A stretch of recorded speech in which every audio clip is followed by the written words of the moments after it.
यह एक खूबसूरत गांव था। कच्ची मिट्टी के घर, हरे भरे पेड़, आंगन में जानवर और चारों तरफ सुकून। इसी गांव में एक नन्हा सा बच्चा रहता था जिसका नाम अब्दुल्लाह था। अब्दुल्लाह खुशी से बोला, मैं जानवरों को बहुत पसंद करता हूँ। दादी बोली, अब्दुल्लाह बेटा, जानवरों से मोहब्बत करना और उनकी सेवा करना बहुत अच्छी बात है और अल्लाह ऐसे बच्चों से खुश होता है।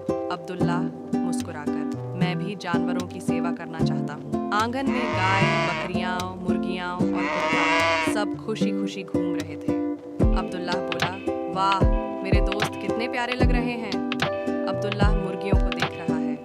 दादी जान मुर्गियों को दाना डालकर बोली, आओ मुर्गियों, दाना खाओ। अब्दुल्लाह खुश होकर बोला, दादी ये तो मज़े से खा रही हैं। एक दिन अब्दुल्लाह ने देखा कि बकरी का बच्चा प्यासा है लेकिन मटका खाली है। अब्दुल्लाह फिक्र से बोला, हाय, इसको तो पानी ही नहीं मिल रहा। अब्दुल्लाह बाल्टी उठाते हुए, मैं अभी पानी लाता हूँ। जानवर एक दूसरे को देखते हैं जैसे कह रहे हों, अब्दुल्लाह कितना अच्छा है। अब्दुल्लाह ने बकरी के आगे पानी रखा। बकरी फौरन पीने लगी। अब्दुल्लाह खुशी से बोला, देखो अब ये खुश हो गई है।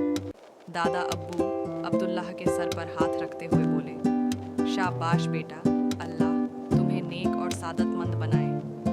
अब्दुल्लाह खुशी से, जज़ाक अल्लाह दादा अब्बू। दादी जान हाथ उठाकर बोली, या अल्लाह मेरे पोते अब्दुल्लाह को अपनी खास रहमत अता फरमा। अब्दुल्लाह मुस्कुराकर बोला, आमीन। अब अब्दुल्लाह रोज़ जानवरों को खिलाता, पानी पिलाता और उनके साथ खेलता। अब्दुल्लाह जानवरों से बात करते हुए बोला, तुम सब मेरे दोस्त हो। गांव वाले मुस्कुराकर बोले, देखो कितना नेक बच्चा है, अल्लाह इसे सलामत रखे। अब्दुल्लाह खुश होकर बोला, मैं हमेशा जानवरों की सेवा